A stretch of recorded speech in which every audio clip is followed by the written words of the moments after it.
Bonjour, aujourd'hui on va parler de la ménopause, cette étape incontournable dans la vie d'une femme qui survient à l'âge de 45 à 55 ans par cette tempête hormonale.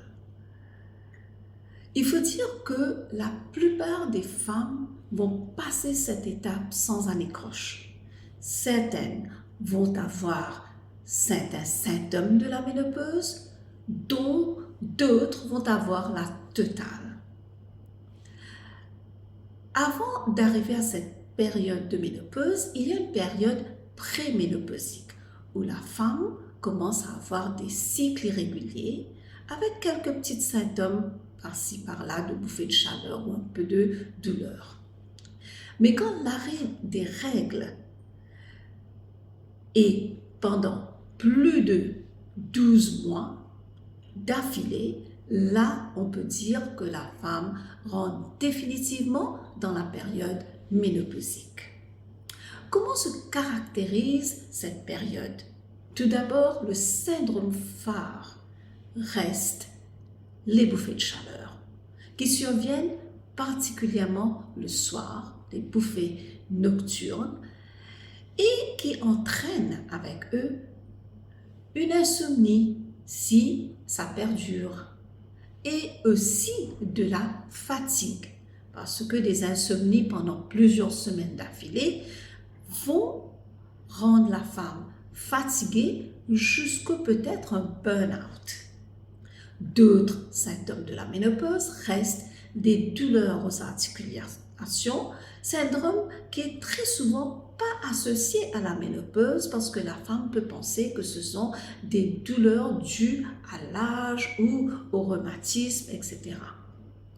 D'autres symptômes restent des pertes de mémoire.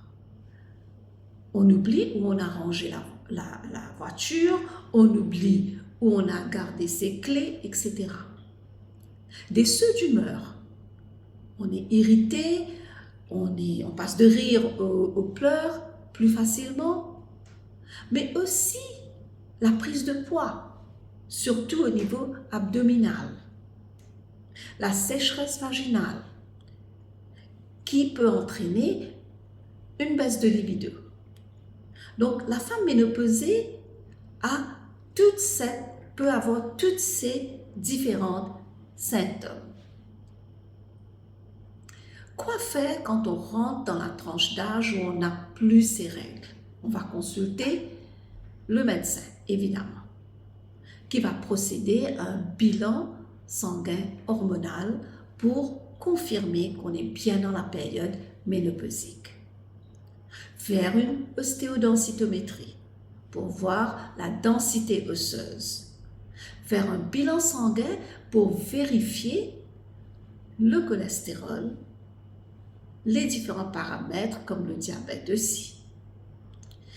Prendre la tension artérielle parce que très souvent, la tension artérielle peut aussi survenir à cette tranche d'âge.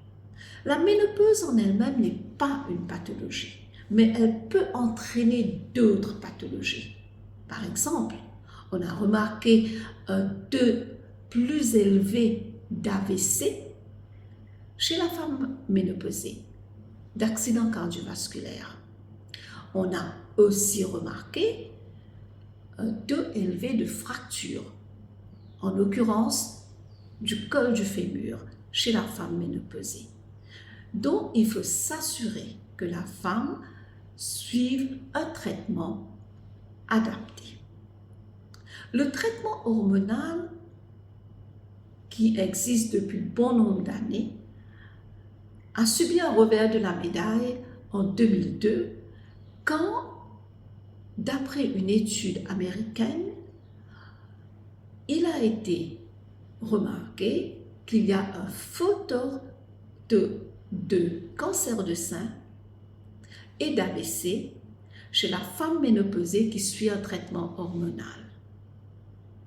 Depuis, on cible des patients pour les mettre sur un traitement hormonal. Si la femme a une ménopause précoce, par exemple, là, on n'a pas le choix.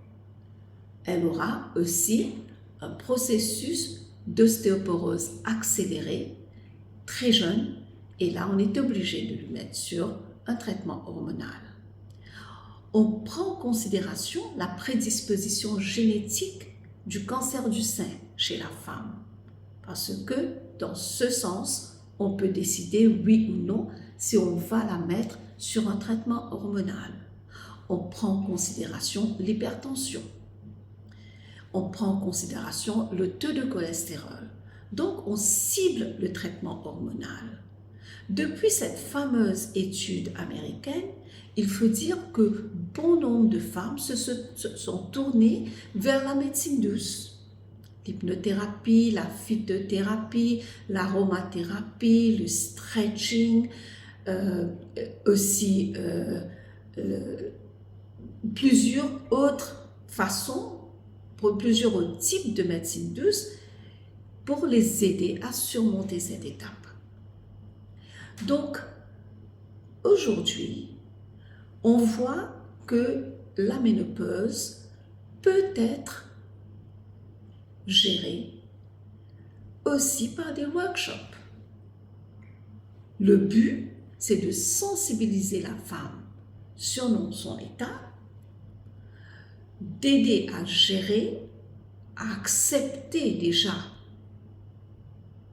ces symptômes, à accepter que ces symptômes, malgré le fait que ça la rend vulnérable, parce que imaginez-vous une femme professionnelle dans son boulot qui a soudainement l'apparition d'une transpiration excessive sur le visage, les mains moites, qui ne peut pas donner la main aux gens, qui sent le regard et le jugement de l'autre, elle doit avoir un mal-être quand même.